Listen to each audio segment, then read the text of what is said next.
నంద్యాలలో చూసాము. అసలు కూటమి ప్రభుత్వం అధికారంలోకి వచ్చిన తర్వాత వైఎస్ఆర్సీపీ కార్యకర్తల్ని మరీ వెంబలాడి ఎలా వెంటాడి చంపుతున్నారో టీడీపీ నేతలు మనం చూస్తూనే ఉన్నాము. ఇప్పుడు మళ్ళీ రీసెంట్గా నంద్యాలలో వైఎస్ఆర్సీపీ నేత వైఎస్ఆర్సీపీ నేత సుబ్బారాయుడిని దారుణంగా హత్య చేశారు. అది కూడా 40 మంది దాడి చేసి అతన్ని మరీ ఘోరంగా చంపారు. ఈ సుబ్బారాయుడు అనే అతను వైఎస్ఆర్సీపీ మాజీ ఎమ్మెల్యే శిల్పా చక్రపాణి రెడ్డికి అత్యంత అనుచరుడు అని తెలుస్తుంది. ఏపీలో అసలు క్రైమ్ రేటు విపరీతంగా పెరిగిపోతూ ఉంది.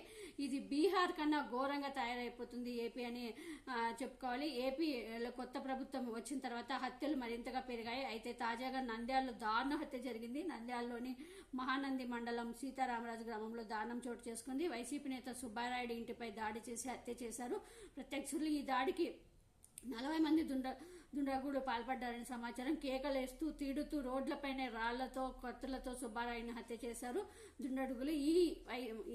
ఇతను వైఎస్ఆర్సీపీ నేత సుబ్బారాయుడు హత్యతో సీతారాంపురం గ్రామం వణికిపోతుంది. ఈ ఘటన జరగగానే భారీగా మోహరించిన పోలీసు బలగాలు ఆ గ్రామాన్ని సందర్శించారు. ఎస్పీ అజిత్ రాజ్ సింగ్ రాణా ఎన్నికల్లో వైసీపీకి పనిచేసినందుకే హత్య చేశారని సుబ్బారాయుడు భార్య సుబ్బమ్మ చెప్తుంది. అయితే ఈ ఘటనపై కేసు నమోదు చేసుకుని దర్యాప్తు చేస్తున్నామంటూ పోలీసులు వెల్లడించారు.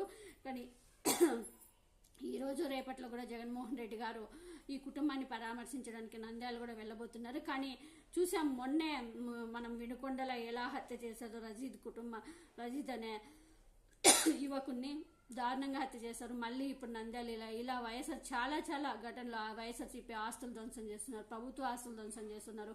వైఎస్ఆర్సీపీకి ఎవరైతే అండగా ఉండి బలంగా ఉంటారో వైఎస్ఆర్సీపీ పార్టీకి కార్యకర్తలు ఫీల్డ్లో అలాంటి వాళ్ళని టార్గెట్గా తీసుకునే టీడీపీ నేతలు చాలా ఘోరంగా కొట్టడమే కాదు హత్యలు చేసేంత వరకు దిగజారిపోయారంటే మరి ప్రభుత్వం ఏం చేస్తుందో, మరి హోంమంత్రి గారు ఏం చేస్తున్నారో తెలియదు. హోంమంత్రి గారు రోజుకు ఒక చీర కట్టుకొని పట్టు చీర